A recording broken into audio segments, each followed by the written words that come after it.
नमस्कार, सत श्री अकाल, आदाब दोस्तों। मैं हूं आपका होस्ट और आपका दोस्त मुकुल लांबा। आप सभी का हार्दिक स्वागत है आपके अपने YouTube चैनल बिज ज्ञान पर। दोस्तों, आप देख रहे हैं स्पेशल कार्यक्रम बजट 2023-24 लाएगा आशा या निराशा।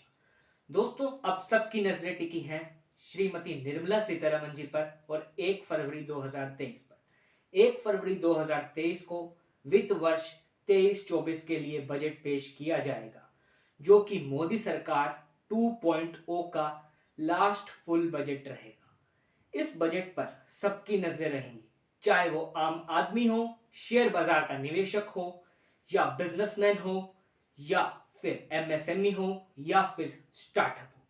ये बजट काफी खास है क्योंकि अगले वर्ष जनरल इलेक्शन 2024 है और उसे देखते हुए देखने वाली बात रहेगी क्या कुछ जन लुभावने वादे किए जा सकते हैं। यह बजट खास है क्योंकि कोविड महामारी से उभरने के बाद यह पहला बजट है, तो देखने की बात रहेगी क्या सरकार हेल्थ इंफ्रास्ट्रक्चर पर पैसे खर्च करेगी जिससे भविष्य पर कोविड जैसी समस्याओं का निवारण हो सके। यह आजादी के अमृत साल का भी पहला बजट है जो कि भारत की डेवलपिंग से डेवलप्ड इकोनॉमी की तरफ पहली नींव रखेगा।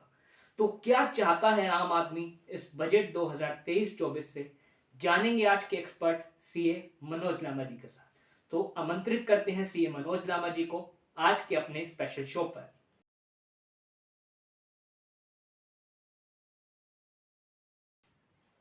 नमस्कार साथियों, आप सभी का स्वागत है part 2 of our special show क्या बजट 2023-24 लाएगा आशा या निराशा। पिछले पार्ट में हमने startup ecosystem, infrastructure development, capital oriented budget जैसे सवालों से सीए मनोज लामा जी का विचार लिया। इस पार्ट में हम कर यानी कि टैक्सेशन के जुड़े सवालों को उजागर करेंगे और मनोज लामा जी से उनकी राय जानेंगे। तो चलिए पहला सवाल पूछते हैं। सर, पिछले काफी बजट से हमारी बेसिक एग्जम्पशन लिमिट को स्टेबल रखा गया है, कोई चेंज नहीं किया गया और आम आदमी की हमेशा से अपेक्षा रहती है कि एग्जम्पशन ज्यादा से ज्यादा दी जाए और महंगाई को देखते हुए कि कितनी इन्फ्लेशन तेजी से बढ़ रहा है, आम आदमी की यही अपेक्षा है कि इस बजट में बेसिक एग्जम्पशन लिमिट को बढ़ाया जाए। तो क्या आपका विचार क्या है इस पर, बेसिक एग्जम्पशन लिमिट को इस बजट में बढ़ाया जाएगा? देखिए मुकुल जी, जो करदाता है उसकी चाहताएं बहुत ज़्यादा हैं। वो हमेशा ये चाहता है कि मेरी जेब में एक कर के रूप में कम से कम निकले और मेरी पॉकेट में ज़्यादा से ज़्यादा आमदनी बची रहे। वही वित्त मंत्री की सोच ये होती है कि कौन सा ऐसा तरीका हो सकता है जिससे हम करदाता की जेब से कुछ निकाल भी लें और उसे चुभे भी ना। तो वित्त मंत्री की कोशिश मेरे को लगती है कि वो कर रेट जो है 2.5 लाख रुपए की, उसमें बदलाव नहीं करेगी। क्योंकि बदलाव करने से क्या होता है, जो बेसिक एजम्पशन लिमिट को जैसे ही बढ़ाया जाता है वहीं तक रिटर्न रुक जाती है और उससे करदाता की जो संख्या है, टैक्स देने वालों की संख्या है, वो उसमें कमी आ जाती है। सपोज कीजिए गवर्नमेंट ने एक प्रावधान लाया था अभी कुछ साल पहले कि 2.5 लाख रुपए तक की इनकम पर कोई टैक्स नहीं लगेगा। साथ ही साथ एक नया सेक्शन इनकम टैक्स में लाया गया था, दैट इज 87A, जिसके अंतर्गत 12,500 रुपए तक की छूट हमें कर की मिलती। लेकिन रिटर्न भरनी 2.5 लाख से वाले है ऊपर वाले व्यक्ति के लिए जरूरी है। इसको देखते हुए मेरे को लगता है कि सरकार 87A के अमाउंट को तो और बढ़ा सकती है। वो कह सकती है कि 20,000 रुपए तक टैक्स नहीं लगेगा, लेकिन 2.5 लाख वाले में बदलाव करेगी मोदी सरकार, मेरे को ऐसा लग नहीं रहा है। बाकी भिन्न भिन्न लोगों के भिन्न भिन्न मत हो सकते हैं। मेरे को लगता है कि 87 का विस्तार किया जा सकता है या 87A को किसी और ढंग से और आकर्षक बनाया जा सकता है, लेकिन बेसिक एग्जम्पशन लिमिट 2.5 लाख रुपया रहना स्वाभाविक मेरे को लगता है, क्योंकि ये पहले ही हायर साइड पे है। क्योंकि बहुत सारी रियायतें जो लोग इनकम टैक्स नहीं भरते, चाहे पेंशन की हैं या कोई गवर्नमेंट सब्सिडी सी की है, वो उन्हीं लोगों को मिलती हैं जो आयकर भोगी नहीं है। तो सरकार अगर इस लिमिट को और बढ़ाती है तो वहां पर भी एग्जम्पशन लिमिट ऑटोमेटिकली बढ़ने की डिमांड हो जाती है। तो मेरे को नहीं लगता कि ये बेसिक एग्जम्पशन लिमिट से हमारी माननीय फाइनेंस मिनिस्टर साहिबा कुछ छेड़छाड़ करेगी। जी सर। सर, सरकार ने 2020 में न्यू टैक्स रेजिम लॉन्च की थी, पर सिर्फ 5% लोगों ने ही, करदाताओं ने ही इसका लाभ उठाया। तो क्या इसे और आकर्षक बनाने के लिए माननीय वित्त मंत्री जी कुछ और कदम उठा सकती हैं इस बजट में? ये बहुत अच्छा सवाल है मुकुल आपका। 2020 में न्यू कंसेशनल टैक्स रिजीम के नाम से एक नई स्कीम लाई गई थी, जिसमें आपको डिडक्शन और एग्जम्पशंस को फोरगो करना पड़ता था और आपको कुछ कम दर से टैक्स देना पड़ता था। ये इच्छा करदाता की थी कि वो नई स्कीम के साथ रहना चाहता है या पुरानी स्कीम के साथ रहना चाहता है। लेकिन ये नई स्कीम जो आई, लोगों के लिए आकर्षण का केंद्र नहीं बन सकी। इसका बड़ा कारण यह था कि हमारे आयकर में धारा 80C और 80D के अंतर्गत छूट मिलती है। 80C में बेसिकली 1,50,000 की छूट मिलती है और बहुत सारी कई एग्जम्पशंस और डिडक्शन है जो आयकर अधिनियम के अनुसार मिलती है, जिसके कारण पुरानी स्कीम में उनका कर काफी कम बनता है। और नई स्कीम में अगर कोई करदाता जाता था, कर तो कुछ कम था, परंतु उसे ये सारी की सारी डिडक्शन और एग्जम्पशंस छोड़नी पड़ती थी। तो मेरे को लगता है सरकार ये चाहती है कि कर की स्लैब को भी कम रखा जाए और न्यू कंसेशनल टैक्स रिजीम को और ज्यादा आकर्षण का केंद्र बनाया जाए, क्योंकि वित्त मंत्री साहिबा बार बार ये कह रही हैं कि डिडक्शन और एग्जम्पशंस का मिस यूटिलाइजेशन होता है। कुछ लोग उल्टे सीधे कागज लगाकर या गलत मंशा से कर बचाने के लिए इसका दुरुपयोग करते हैं। इसलिए कर के सरलीकरण की तरफ बढ़ते हुए हमें डिडक्शन और एग्जम्पशंस को कम करना चाहिए। इसके लिए मेरे जो एक दो सुझाव हैं, उसमें यह है कि जो नई रिजीम है उसमें कम से कम 80C की रियायत देनी चाहिए, 80D की रियायत भी देनी चाहिए। ये 2-3 काम सरकार को करने चाहिए। 80TTA भी नहीं मिलता है, 80TTA भी वहां पे देना चाहिए। तो ये 2-3 चीजें अगर सरकार लाती है तो उससे काफी आकर्षक हो जाएगी स्कीम और उसके बाद लोग इसकी तरफ जाना पसंद करेंगे, ऐसा मेरे को लगता है। जी सर। तो सर आपका क्या विचार है कि इस बजट में क्या हम कैपिटल गेन टैक्सेशन में कोई बड़ा बदलाव देख सकते हैं? हाँ, काफी समय से बातें हो रही हैं कि जो हमारे हिंदुस्तान का कैपिटल गेन टैक्स रिजीम है वो काफी ज्यादा कॉम्प्लेक्स है, काफी ज्यादा उलझा हुआ है। कहीं शॉर्ट टर्म कैपिटल एसेट की बात है, कहीं लॉन्ग टर्म कैपिटल एसेट की बात है। कौन सी एसेट शॉर्ट टर्म में फॉल करेगी, कौन सी लॉन्ग टर्म में फॉल करेगी, उसकी कैलकुलेशन क्या है होगी। शेयर्स के लिए अलग रिजीम्स है, लिस्टेड एसेट्स के लिए अलग है, अनलिस्टेड के लिए अलग है, फॉरेन इंस्टीट्यूशनल इन्वेस्टमेंट, मतलब कुल मिलाकर जो हमारा कैपिटल गेन टैक्सेशन का सिस्टम है वो बहुत ज्यादा उलझा हुआ है और उसे के लिए आम आदमी के लिए समझना मुश्किल है। दूसरा, जो हमारा कॉस्ट ऑफ इन्फ्लेशन इंडेक्स का सिस्टम है उसके कारण इतना ज्यादा उसे इन्फ्लेशन रेट से लिंक करके स्लैब दी जाती है और इंडेक्सेशन का बेनिफिट दिया जाता है, जिसके कारण उसके ऊपर काफी हैवी कैपिटल गेन आ जाता है। सपोज कीजिए कोई एसएससी ऐसा है जिसने कोई एसेट 2000 में 2 लाख रुपए की खरीदी थी और आज उसकी वैल्यू 50 लाख रुपए हो गई है, तो उसके ऊपर हैवी टैक्स बर्डन आएगा इंडेक्सेशन बेनिफिट लेने के बावजूद भी। तो सरकार को इसे रिविजिट जरूर करना चाहिए और मेरे का ये लगता है सरकार के पे विचार करेगी भी और आपको कैपिटल गेन टैक्सेशन में एक नया अध्याय आयकर अधिनियम में मिल सकता है इस वर्ष से, ऐसा मेरा मानना है। तो सर आपका कहना है कि कैपिटल गेन टैक्सेशन को एक नए रूप से प्रस्तुत किया सरल किया जाएगा, ऐसा मानेगा जिससे लोग कैपिटल गेन टैक्सेशन को समझ पाए। अभी तक लोगों को लगता है मैंने अपना घर ही खरीदा था, अपना घर ही बेचा, सरकार किस लिए भागीदार। आज मैं नया घर खरीदूंगा तो वो भी तो उतना महंगा आएगा, तो मेरे को कर क्यों देना चाहिए। मैंने ज्वेलरी खरीदी थी, सोने का भाव मेरा बढ़ा, मैंने क्या गुनाह किया। एप्रिसिएशन पे लोग टैक्स देना नहीं चाहते, तो सरकार इसको आकर्षक बनाना चाहिए और किस तरह है आकर्षक बनाएगी जिससे लोग कैपिटल गेन को बचाने की बजाय कैपिटल गेन देना पसंद करें। ऐसा वित्त मंत्री साहिबा क्या करेंगी ये देखना है। जी सर। सर नेक्स्ट क्वेश्चन मेरा है, टैक्स करप्शन को रोकने के लिए, लिटिगेशन को कम करने के लिए और कर का दायरा बढ़ाने के लिए वित्त मंत्री जी क्या सोच रही होंगी, इस पर आपका क्या विचार है? एक तो मुकुल जी मैं आपको बताना चाहूंगा कि इस साल हमारे करदाताओं की संख्या लगभग 6 करोड़ से बढ़ के 7.50 करोड़ हो गई है और मोदी पार्ट 1 आने से पहले 2014 में बात करें तो ये कोई 3-3.5 करोड़ करदाता थे, जो अब इन 8-10 सालों में डबल हो गए हैं।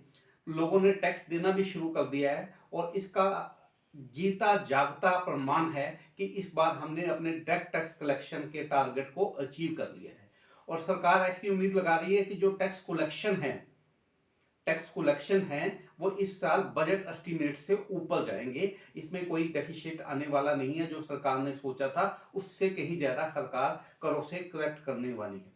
चाहे वो डेट टैक्स की बात हो, चाहे वो इनडायरेक्ट टैक्स की बात हो, दोनों में अच्छी खासी ग्रोथ देखी गई है। डेट टैक्स कलेक्शन तो ऑलरेडी 14.5 लाख रुपए हो गया है और इस साल के एंड तक उसके 17.5 लाख करोड़ होने की उम्मीद है। वहीं इनडायरेक्ट टैक्सेस जीएसटी के रूप में सरकार 14 लाख 15 लाख रुपए जुटाने जा रही है। तो कुल मिलाकर 31-32 लाख करोड़ हमें टैक्सेस से कलेक्ट हो रहे हैं, जो भारत के विकसित होने के लिए एक बहुत अच्छा प्रमाण है कि लोग कंप्लायंसेस की तरफ बढ़ रहे हैं। तो सरकार को भी अगर इतना सारा इंफ्रास्ट्रक्चर पे फोकस करना है जिसकी बातें हमने पार्ट 1 में की हैं, तो सरकार को भी तो पैसा चाहिए। तो मेरे को लगता है वित्त मंत्री बहुत चालाकी से, बहुत स्मार्टली सोचेगी कि कर का दायरा कैसे बढ़ाना है। उसके लिए टीडीएस के नए प्रोविजन आ सकते हैं, टीसीएस के नए प्रोविजन आ सकते हैं, जिससे कर स्रोत पे ही काटा जा सके। आपको पता चल गया है कि एएस को कितना डायनेमिक बना दिया गया है, जिसे हम एनुअल इंफॉर्मेशन स्टेटमेंट कहते हैं। कल दाता का फाइनेंशियल होरोस्कोप है, वो मैं बार बार यही वर्ड कहता हूँ, it is the financial horoscope of A SSC, जहां पर आपको क्या किया है, आपने क्या फाइनेंशियल ट्रांजैक्शन किया है, इस बात का पूरा ब्यौरा मिल जाता है। तो अपने आप सरकार के पास ह्यूज फाइनेंशियल इंफॉर्मेशन है जिसे वो करदाता के लिए यूज कर सकती है। लेकिन सरकार अब ये नहीं चाहती कि हम लिटिगेशन के जरिए कर वसूलें, वो टैक्स फ्रेंडली माहौल पैदा करना चाहती है।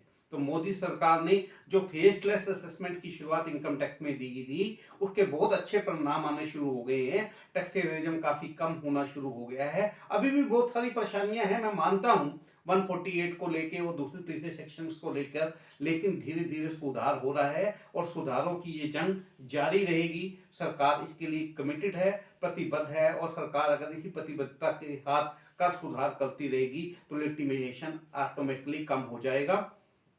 कोविड से पहले हमारे पास एक स्कीम आई थी, वॉलंटरी डिस्क्लोजर स्कीम टाइप, तो वो स्कीम दोबारा भी आ सकती है कर समाधान स्कीम के रूप में, या उसे विवाद से विश्वास स्कीम का नाम दिया गया था। इस तरह की स्कीम हम इस बजट में भी दे सकते हैं, क्योंकि कोविड की वजह से वो स्कीम लगभग फेल हो गई थी। कोविड में वो पॉपुलर नहीं रह पाई क्योंकि लोगों के पास रिसोर्सेज नहीं थे, तो बहुत सारे लोग उस स्कीम का फायदा नहीं उठा सके। तो अब कोविड खत्म हो चुका है, तो कोविड के बाद मैं ऐसी स्कीम सरकार से फिर एक्सपेक्ट करता हूं, और अगर ये स्कीम आती है तो ये भारत का एक नव भारत निर्माण के लिए एक अच्छा स्टेप होगा, और काफी सारे लोग आकर अपनी लिटिगेशंस को कम करना चाहेंगे और अपने करों का भुगतान कर कल झंझटों से मुक्ति पाना चाहेंगे। धन्यवाद सर इतने डिटेल्ड आंसर के लिए। तो सर आपने बात करी जीएसटी कलेक्शन लगातार बढ़ रहा है, तो हम अपने वीडियो के दूसरे भाग पर बढ़ते हैं, जिसमें हम गुड्स एंड सर्विस टैक्स के रिगार्डिंग कुछ सवाल पूछेंगे। तो सर जैसे कि आपने कहा कि जीएसटी कलेक्शन लगातार बढ़ रहा है, कलेक्शन भी बढ़ रहा है और महंगाई भी लगातार बढ़ रही है, तो क्या जीएसटी रेट में कुछ कमी आ सकती है? इस बात का जवाब देने से पहले मैं आपके हाथ 2-3 तथ्य उजागर करना चाहूंगा।